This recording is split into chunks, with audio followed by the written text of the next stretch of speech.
Hello बच्चों, तो आज हम लोग देखने वाले हैं प्रश्नावली 3.1 का क्वेश्चन नंबर 1। बोला है, आफ्ताब अपनी पुत्री से कहता है 7 वर्ष पूर्व मैं तुमसे 7 गुनी आयु का था। ठीक है, अब से 3 वर्ष बाद मैं तुमसे केवल 3 गुनी आयु का रह जाऊंगा।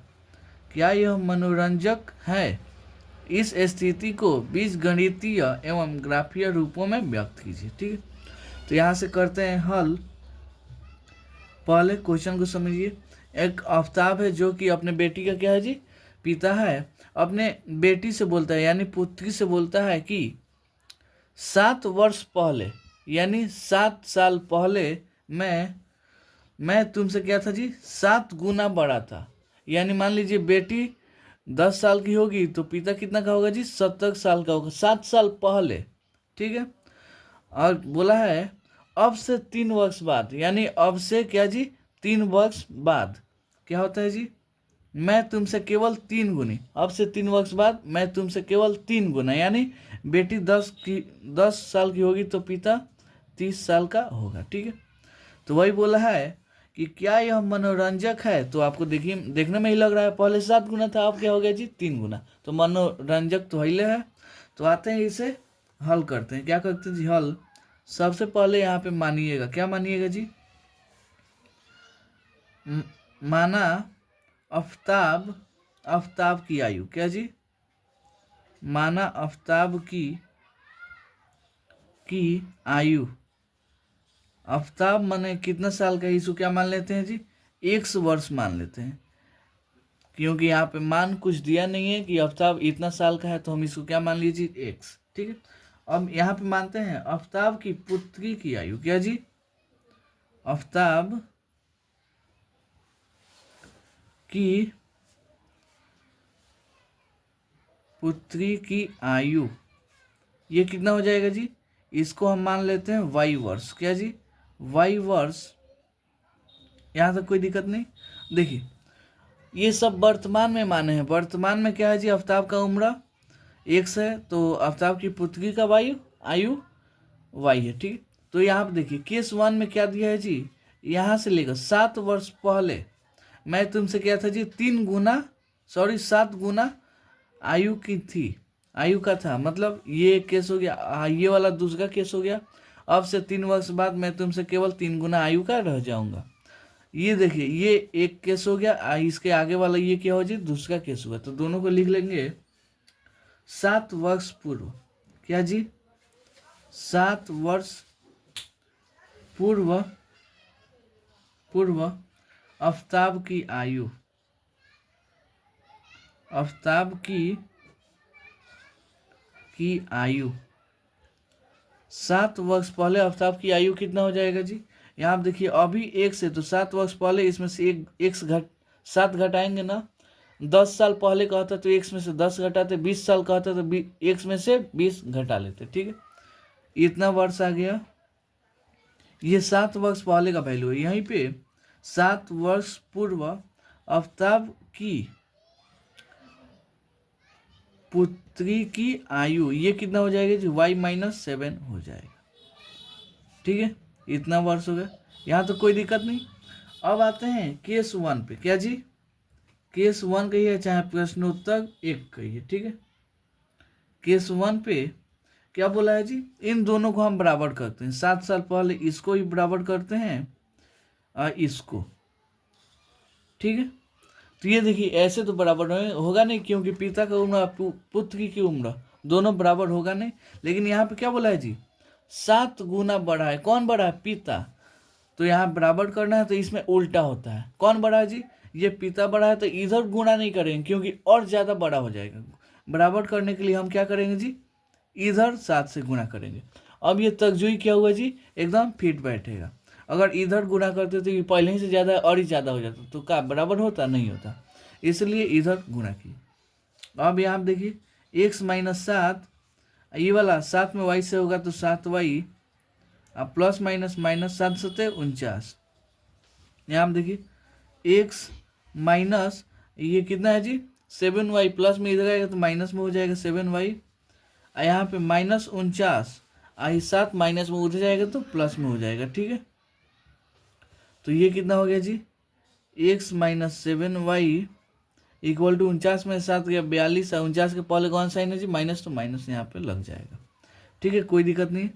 यहाँ से एगो क्या है जी, यहाँ से एक समीकरण हमको मिल गया। अब आते हैं फिर केस 2 में, क्या जी, केस यहाँ पे ई है, ठीक है, केस 2 में यानी परिस्थिति 2 में। अब क्या बोला है जी, अब देखिए, अब से यानी वर्तमान से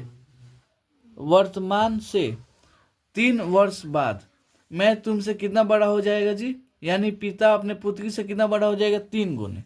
तो पहले निकालेंगे 3 वर्ष बाद, क्या जी, 3 वर्ष बाद, 3 वर्ष बाद आफ्ताब की आयु क्या होगी जी, आफ्ताब की आयु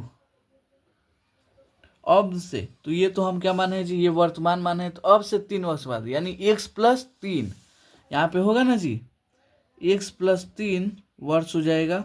अब 10 साल का होता है तो x प्लस 10 कर देते हैं, 20 साल का होता है तो x प्लस 20 वर्ष कर देते हैं, ऐसे ही करेंगे ना। तो यहाँ पे आ गया। अब यहाँ देखिए 3 वर्ष बाद आफ्ताब की पुत्री यानी आफ्ताब की बेटी की आयु कितना हो जाएगा जी, y प्लस 3 इतना होगा ना,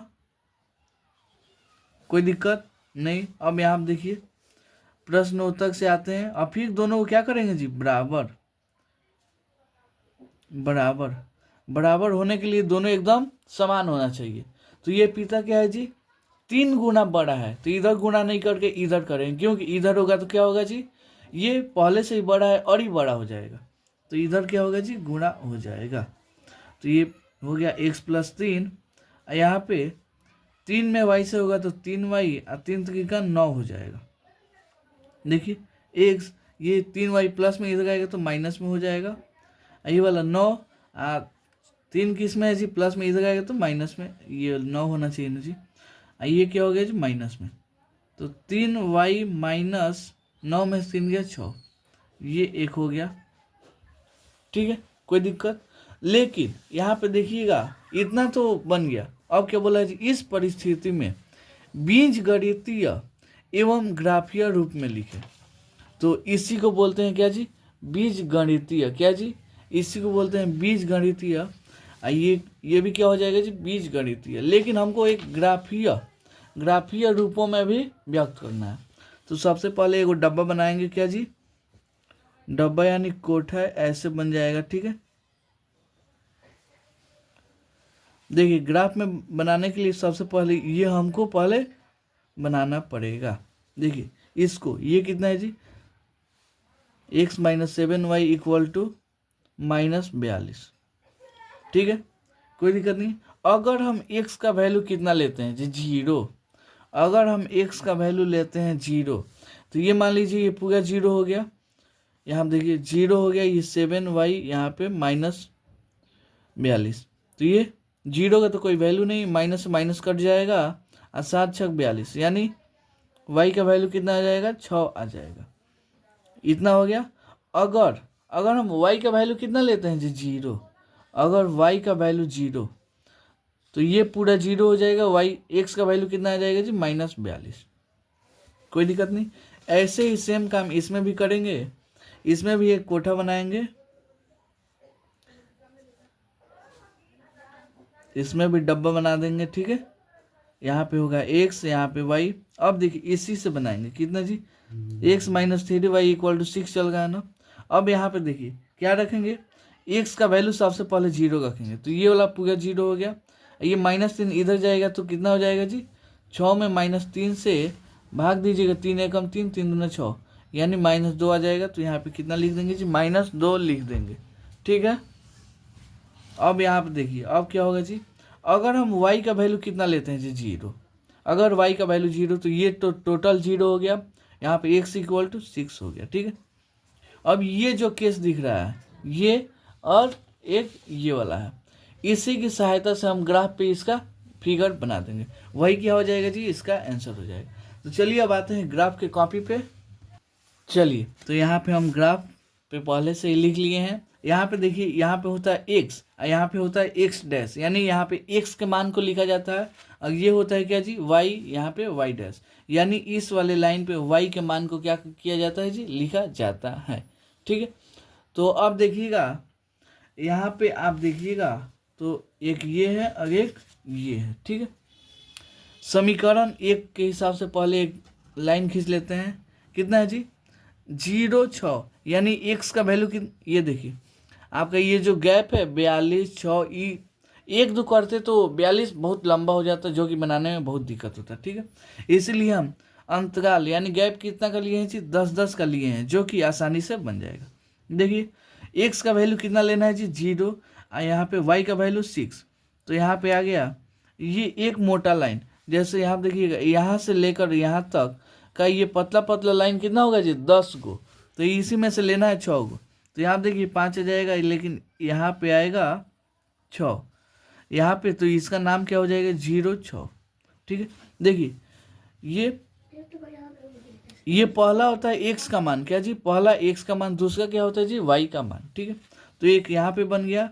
अब एक दूसरा देखते हैं, कितना जी, एक्स का वैल्यू चाहिए -42, वाई का 0, तो वाई का तो यहीं पे 0 हो गया, यहाँ पे 0, अगर एक्स का वैल्यू यहाँ पे -42, तो यहाँ पे 40 से अब 2 को बढ़ाएंगे, 1 गो 2 गो, यहाँ पे आ जाएगा यहाँ पे। ठीक है, हम कलम से बना गए क्योंकि आपको दिखे। ठीक है, लेकिन आप इससे एग्जाम में पेंसिल से बनाइएगा।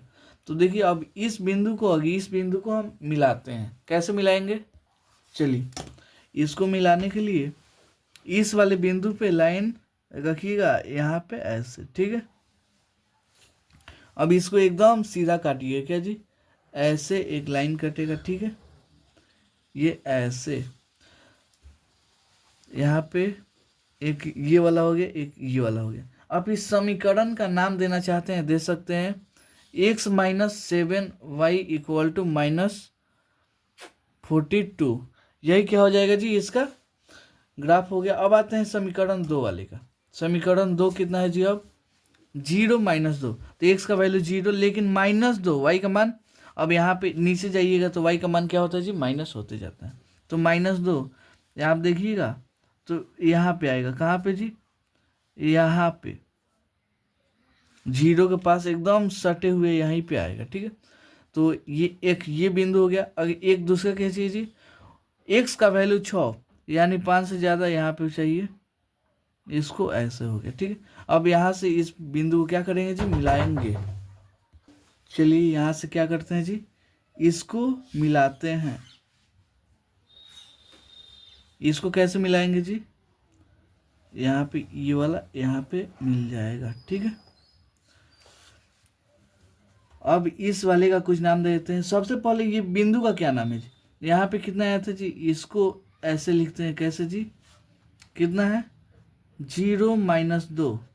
इस वाले बिंदु का क्या नाम है जी, यहाँ पे 6 0, ये लिखना जरूरी है। ठीक है, अब समीकरण का नाम कितना है जी, ये वाला लिख दीजिए, x - 3y = 6। ठीक है, बस यही क्या हो गया जी, इसका आंसर हो गया। तो उम्मीद करता हूँ आपको ये क्वेश्चन बहुत अच्छे से समझ में आया होगा। इसमें थोड़ा ग्राफ था, इसलिए आपको दिक्कत हुआ होगा। ठीक है, लेकिन आप इसे बिल्कुल टेंशन मत लीजिए, ऐसे क्वेश्चन आपके एग्जाम में नहीं पूछा जाता। फिर भी इसे आप एक दो बार प्रैक्टिस कर लीजिएगा। ठीक है, तो चलिए मिलता है अगले वीडियो में अगले क्वेश्चन के लिए। तब तक के लिए धन्यवाद।